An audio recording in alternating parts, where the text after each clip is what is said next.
probably spent every single day on the river. Belty was a singer. He was a minister in the Christian church and was a choir leader and did this part-time. Anyway, Prince comes in, hits the corner perfectly, goes down right where you're supposed to be.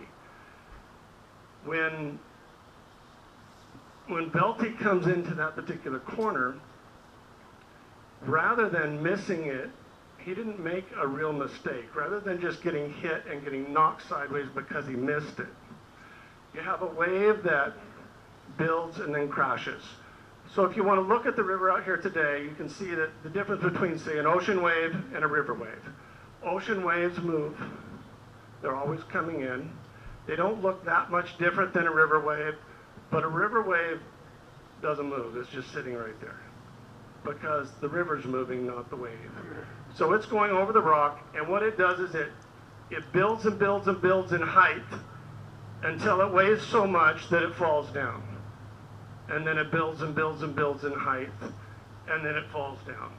And when it falls down, there's a small hole. So usually the hole's about as big as how much it builds up. Belty came in to look at this big wave to break through it, and he's spinning in to break through it, and the wave broke in front of him, and this hole shows up, and he just swung right around sideways. So now he's straight sideways in the water and has to try. If anybody has been straight sideways in a boat in the water, it's not the right way to be. You want the pointy end going down the river. And he's straight sideways in the water and thought he was going to lose his boat. That's exactly what happened to Woody. Something similar happened to Woody where he got knocked sideways in his boat, and he decided he didn't want to have any of that. He wanted to have the pointy end of the boat on both ends. So he built a boat from this particular design, pretty much just cut the boat in half and put another stem, we call them where they go together, on the other end. And that's this boat over here. So this boat has a point on this end and a point on that end. They never went back to it. I mean, the wide boats were such a good boat that they never disappeared. But if anybody was building a new boat, they built them that way.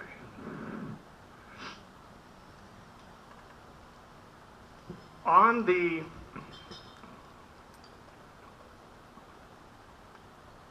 Umpqua River, if anybody's been to the Umpqua, down closer to the ocean, it is not a lot of white water.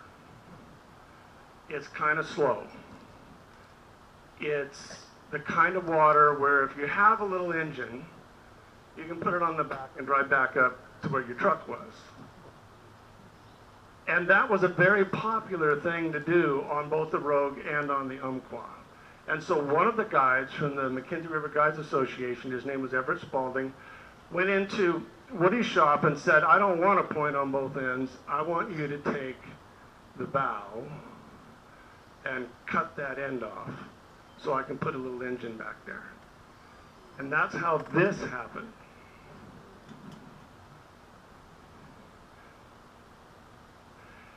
And there's a whole bunch of good stuff that you can hang on the back of that.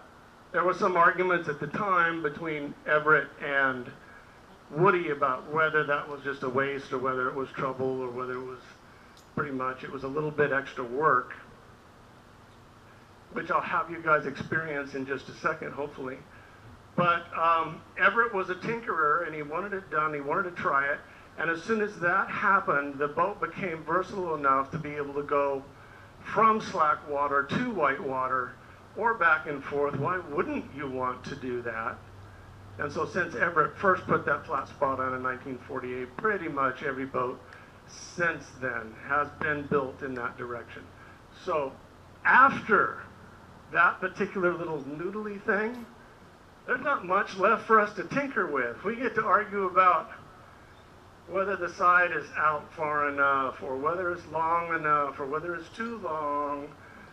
We change inches here and there and find out that it helps the boat be better at big water or better in slack water or better on rainy days or whatever, but whenever you make a boat better to do one thing, it almost always is equally not as good at something else.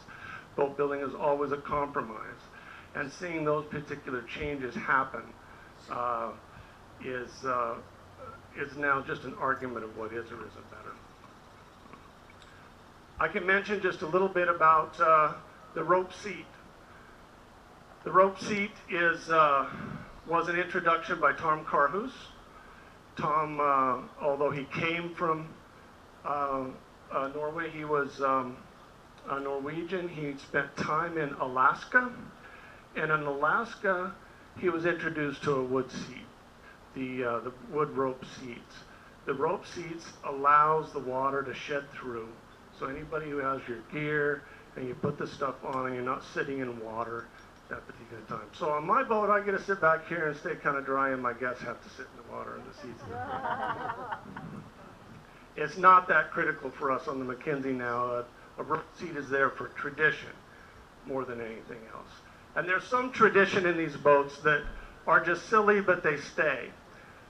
You'll notice that on both of these boats on the outside edges, there's a rub strake down here in the bottom. We call it a rub rail. A lot of people have called it different things because they don't know what to call the darn thing, because it's not on any other boat anywhere. And it's not on this boat. What happened was there were so many Model A axles lying around in the 30s and 40s that they would build trailers. They would build boat trailers out of these leftover parts, and you would get a Model A axle, and you just build a boat trailer out of a Model A axle, and on it goes. And none of them ever would have fenders. And this particular rub happens to be right where the wheel touches the boat as you're going down the road, and it's a real bummer to get to where you're going and find out the wheel rubbed a hole in your boat. And so that's why they got called a rub rail, and that's why they got put on there, and everybody now just does it for tradition. I mean, there's no real reason for it to be there, but it's good fun. Same way with the little knee brace things in the front. You'll see some boats have a upholstered front, but almost all of them will have some sort of horn or some sort of protrusion coming out of this top piece. So the person who's standing up in the front will have a place to lock their knee into. We call them knee horns or knee locks. And while you're standing, you can just lock your knee in and make it go. Every one of them will have that. Because if you're standing up there and you don't have one, you're concentrating on your fly, and sometimes your rower, your guide's concentrating on the fly too, and then you hit a rock, and that you don't want that jolt knocking you out of the boat. So that's a particular thing that is definitely stayed. It started early and it stayed forever. Another migration has been that this front piece, this knee board, and then the flat piece in front of it, the line deck, there used to be one here, it's gone. That's a place for you to store your line, but they both come out. And that's so that you can take this knee board out, and you can take that fly line deck out, and then you can get a couple of guys together and put another boat right inside this boat. So that if you are taking 2, 3, 4 people, 4 boats on a trip, all of your guides can run in one car. You shuttle one car, you put all 4 on one trailer, it saves you that much money. So almost all the guide boats for years would continue to have the removable fronts, removable deck, and be able to stack between the 2 seats, be able to just set them one on top of the other. I think there's only a few outfitters that still do that. It's when they're running over to the middle fork of the Salmon. Sometimes you'll see Aaron Helfrich or Kenny Helfrich and those groups, they'll have as many as 6 boats on a trailer.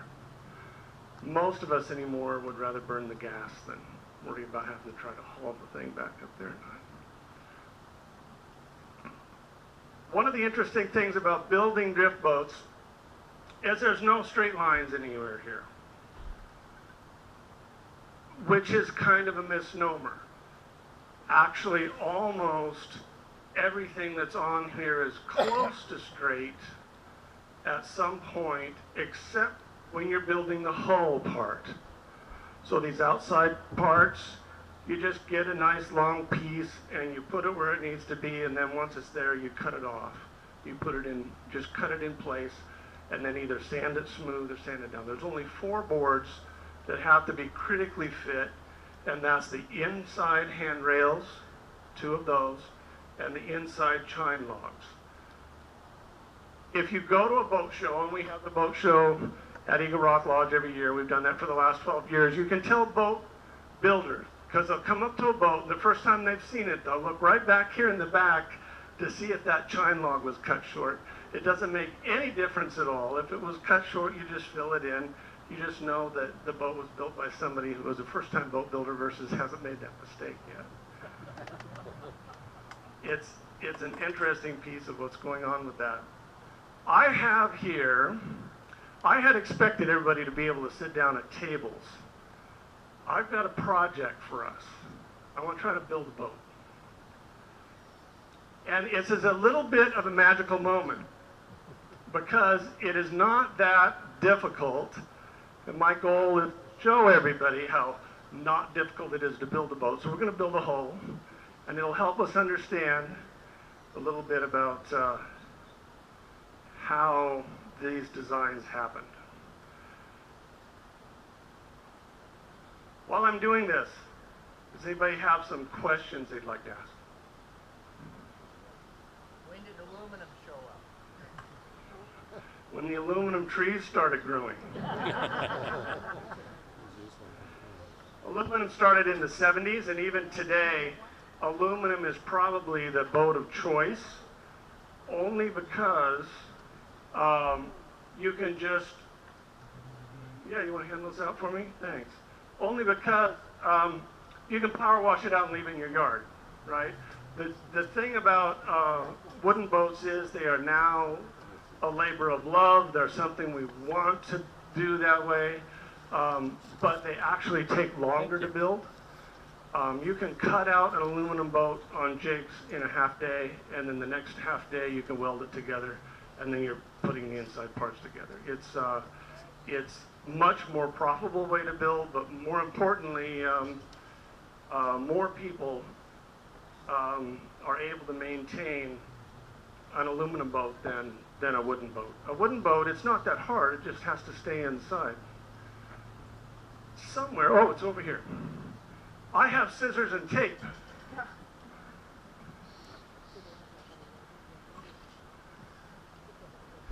It's worth doing. Okay, we can just pass these down. Each row needs like one scissors for each row, or 2 scissors for each row. Same, 1 or 2 tapes. This that I just handed out is supposed to represent a 4-foot by 16-foot piece of plywood. So the boats changed a little bit in length depending on what plywood they could get at the time. They were not putting plywood together themselves. They could get either a 12-foot piece of plywood, which is why some of them started out like this, being 12-foot boats. 12-foot meaning 12-foot from down here to the end. Then 14, and then 16. So the plywood manufacturers were able to give to the boat builders a boat that was like this. Out of a 16-foot piece of plywood, all we have to do is cut these shapes. Where's your scissors? Get at it.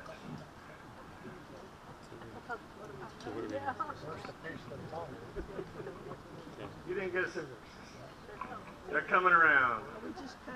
If you don't want to do this, you don't have to do this. We're just cutting the 4 corners. Are any of these designs patented? Cut on the lines. You cut down this middle line too. That's why I kept this one. It's a little messy.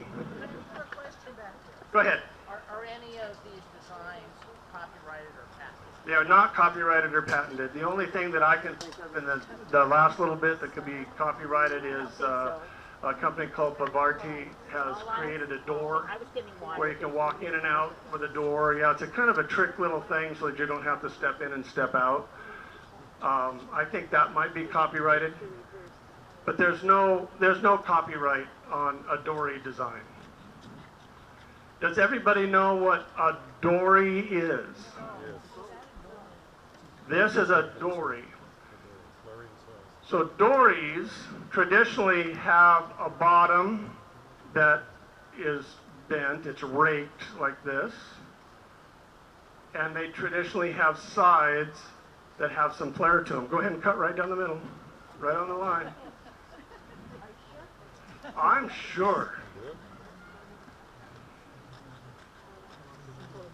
Two pieces. Let me go ahead and grab this. Two pieces just like this. Now you've got two flat pieces. They flip upside down and they're exactly the same. If they're not exactly the same, the boat builder will clamp them together and sand them to be exactly the same. Now just tape those two ends.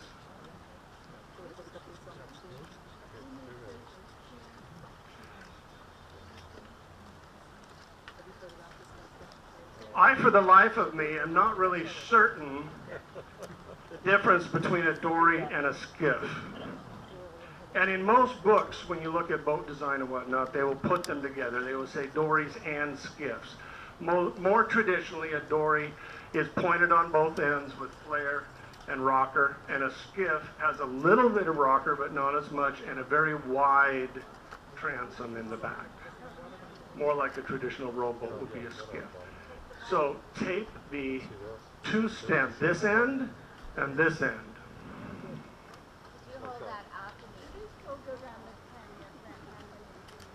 They go down the Grand Canyon in dories.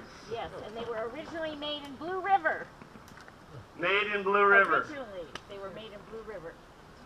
So I'll tell the story about the Grand Canyon since you brought that up while you folks are doing your build.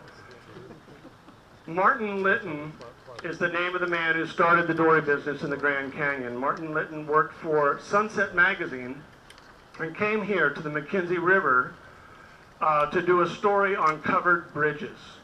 So he was doing a number of covered bridge photographs, writing a story about covered bridges, and was able to participate in one of the early whitewater parades. Martin fell in love with the dory and was at that time trying to work. Martin, if you don't know who he is or what he has done, he's a tremendous environmentalist before they named what environmentalists were. So he wanted very much to try to convince people that the Grand Canyon was worth keeping as the Grand Canyon. There are two dams of the Grand Canyon, Lake Powell up above, Lake Mead down below. And at the time that Martin bought his boats here from Keith Steele, and he talked with Keith about how he wanted those larger boats built. They were 18 feet from front to back. There were two more dams that were proposed to be built. And in fact, they had already done the seismic tests. They had already drilled holes to decide if the rock would be able to hold the dam on the sides. And the goal was to have two more lakes in the middle of the Grand Canyon, and it would be reservoir, reservoir, reservoir, reservoir, all the way down. And wouldn't it be wonderful? We'll have all these recreation reservoirs we can go play in. So Martin Litton, along with David Brewer of the Sierra Club, used these two dories on a series of trips from 1962 to 1966. They got into a giant fight with Congress. These two dories took people down the river in order to take photographs, including Ansel Adams. They built a book, or they created a book called Time in the River Flowing. They took out ads in the New York and Washington magazines.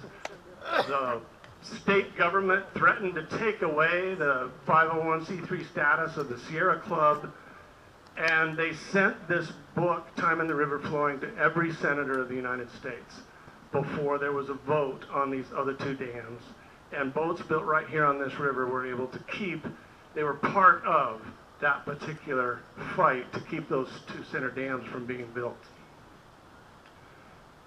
And they had a story about it in Highlights, or the magazine that kids got at school, the Weekly Reader, and those kids filled huge numbers of postal bags with letters to save the Grand Canyon. To save the Grand A good book Canyon. is called The Emerald Mile. Yeah. It's the best book on the Grand Canyon. The Emerald Mile. And last 2 years ago, The Emerald Mile is a wonderful book. It's about part about those things and part about Martin Linton. It starts off with this, the Emerald Mile is a boat.